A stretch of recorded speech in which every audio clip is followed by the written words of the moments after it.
Mr. Eric Chua.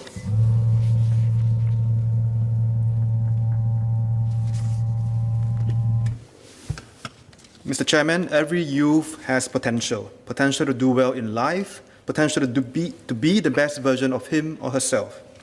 In 2020 last year, the proverbial stock blessed our little red dot with 38,705 babies. My son was one of them.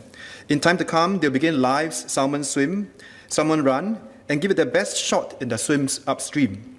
Some will thrive and some will and do well, and yet for a variety of reasons, some of these young ones will stumble along the way. Each cohort, less than 1%, does not complete secondary school education. By any standard, we have done remarkably well in keeping our young ones in school. But the story from here on is a little troubling. At Lunar New Year gatherings each year, conversations sometimes crash into awkward silences when parents share about their child's enrollment in the ITE. These silences point to a mental model that has been entrenched in our collective psyche, that there exists a hierarchy. University degrees are more valued than polytechnic diplomas, and diplomas are more valued than ITE certificates. And paper qualification that a young person possesses is the marker of his or her intrinsic value, or worse, one that is commensurate with his or her concept of self-worth.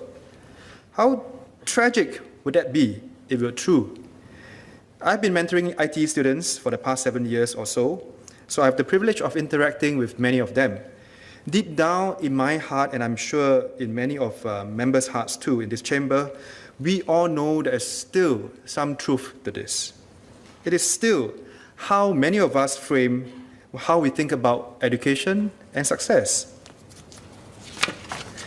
Our students who do well academically, i.e. our top 10% in schools, top 10% in everything else in life.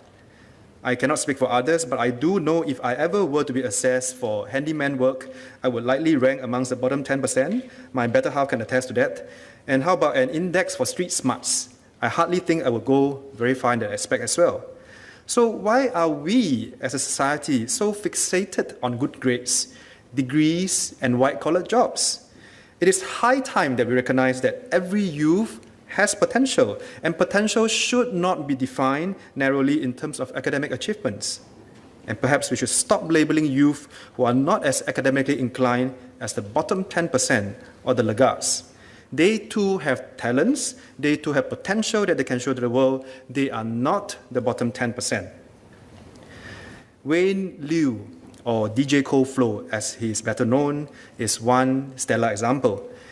When a younger Wayne ran afoul of the law, what the probationer said left a very deep impression on him, and I quote, "You don't have good grades, but you're a very talented kid.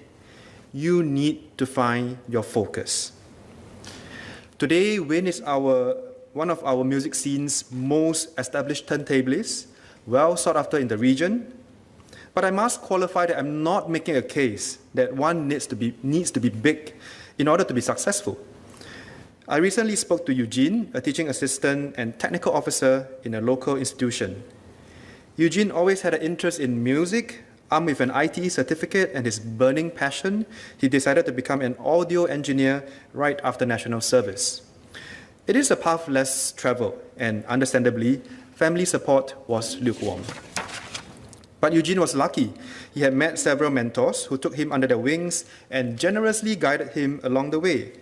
Eugene's journey in music was heavily driven by passion. In school, his main motivation to learn was to pick up skills that would help him do well in what he was passionate about, not grades.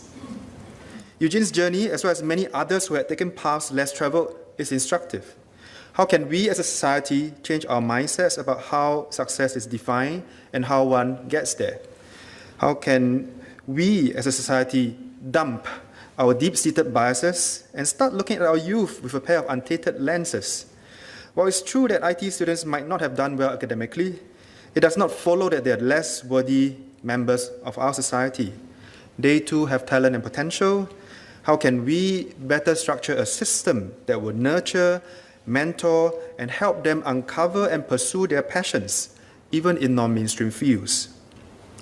I'd like to conclude with a quote from the late Gabriel Garcia Marquez, a novelist and winner of the 1982 Nobel Prize in Literature. He said, and I quote, "Human beings are not born once and for all on the day their mothers give birth to them. Life obliges them over and over again to give birth to themselves."